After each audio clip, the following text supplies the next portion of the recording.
Friends, today we dive into one of the most critical and intense security stories shaping India's internal landscape: the renewed all-out campaign to deliver a decisive blow to Naxal insurgency.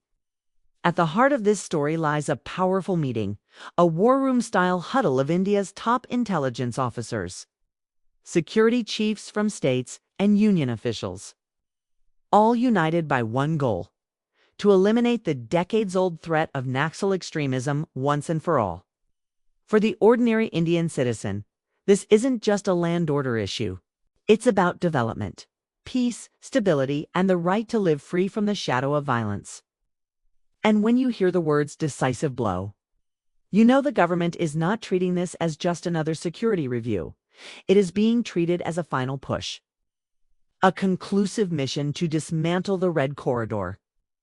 The Naxal insurgency for decades has been one of India's most serious internal security challenges. Spanning across states like Chhattisgarh, Jharkhand, Odisha, Bihar, Maharashtra, and parts of Andhra Pradesh, it has affected thousands of villages, halted development, and claimed countless lives, from civilians to police to paramilitary Yawans. It is often described as India's biggest internal threat. And now, as we move deeper into 2025, we are at a historic juncture where intelligence inputs, security strategy, and political will have aligned to create momentum for a decisive counteroffensive. At the meeting chaired by Union Home Secretary Govind Mohan, security chiefs across states laid down the roadmap. The message was loud and clear. This is not about containment anymore. It's about elimination. To understand the gravity of this, let's take a step back. The Naxalite movement began in 1967 in Naxalbari, West Bengal, with radical left-wing ideology calling for armed revolution. Over time, it spread like wildfire across tribal and underdeveloped regions, preying on poverty, inequality, and lack of governance. For many marginalized communities, the Naxals appeared as champions of their cause. But in reality, what followed was extortion, violence, and exploitation. Over the years, Naxal outfits built parallel systems of taxation, armed militias, and even courts. They attacked police stations, blew up trains, and killed public servants. For decades, Indian governments struggled between development and security strategies, but the menace continued. And yet today, officials believe that the movement is at its weakest point in years. Why? Because infrastructure has improved. Development schemes have penetrated remote areas. Security forces are better equipped, and intelligence sharing between states is at its most sophisticated level. At the meeting, a key decision was taken. The campaign will not be fragmented state by state, but instead a coordinated national-level push. That means intelligence from Chhattisgarh will be instantly shared with Maharashtra. Jharkhand operations will be linked with Odisha movements. Central forces like CRPF and specialized commando units like Cobra will work hand in hand with state police. This is a tectonic shift from the past when states often worked in silos.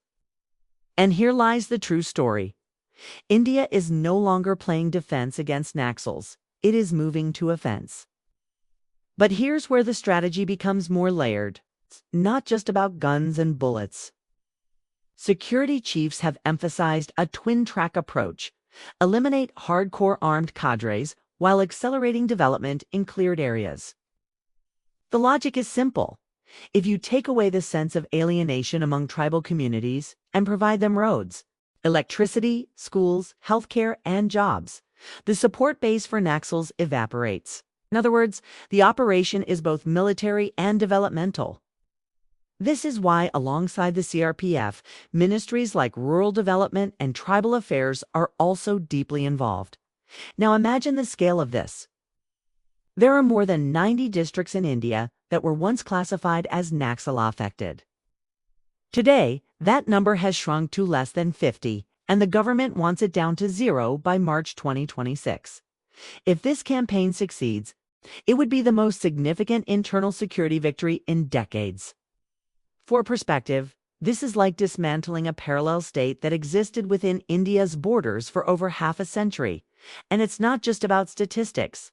It's about people, about children in Dantewada being able to go to school without fear, about farmers in Gadchiroli selling their produce without paying a levy to insurgents, about roads being built into villages that were once accessible only through dense forests controlled by armed cadres. This is where technology plays a major role. From satellite mapping of forests to drone surveillance, from an AI-powered data analysis of communication intercepts to ground-level informants, India's anti-Naxal ops are now tech-enabled in a way they never were before. Security chiefs highlighted the integration of real-time surveillance, drone reconnaissance in deep forests, and the use of heat sensors to track movements at night. Think about it.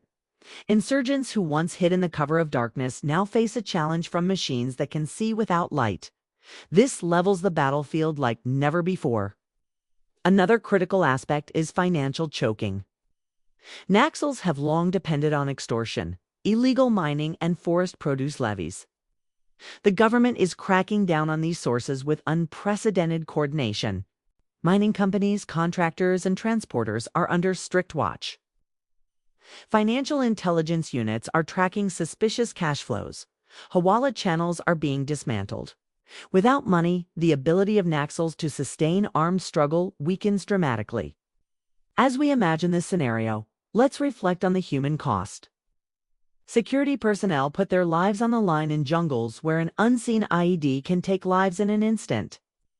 Families in remote areas live with both fear of insurgents and the burden of being caught in crossfire. Journalists and researchers who traveled through these regions describe villages with no access to government schools but a strict parallel system imposed by Naxals. They describe children growing up with guns as a normal sight. Erasing this reality is not just a security necessity. It is a moral responsibility.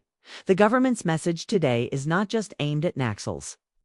It is aimed at ordinary citizens too. It's a reassurance that the days of fear are numbered. It's a promise that roads will be built, schools will function, healthcare will reach the remotest hamlet, and development will replace destruction. In that sense, this is not just a military campaign. It is a campaign to reclaim hope. And yet, challenges remain. There are concerns about human rights in counter-insurgency zones. Civil society groups warn that innocent tribals should not be caught in the dragnet of security forces. Balancing hard power with sensitivity is critical. The success of this campaign will depend not just on how many Naxals are neutralized, but on how many villagers feel integrated into the democratic fold. The government has to win hearts as much as it wins battles. Ultimately, when India's top intel and security chiefs gather to discuss a decisive blow, they are declaring that the status quo will no longer be tolerated. The red corridor that once stretched like a scar across India's map is shrinking fast, and the vision is to erase it completely. If achieved, it will mark the end of one of the longest-running internal insurgencies in the world. It will also mark a new era for millions of Indians, who can finally look ahead to a future shaped not by fear, but by opportunity. So, as we follow this story, remember, this is not just about security forces in jungles. It's about the soul of India. It's about whether violence or democracy will define the lives of future generations in tribal belts.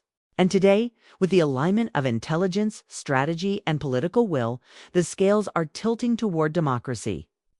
The battle is on, the stakes are high, and the message is clear. A decisive blow is coming.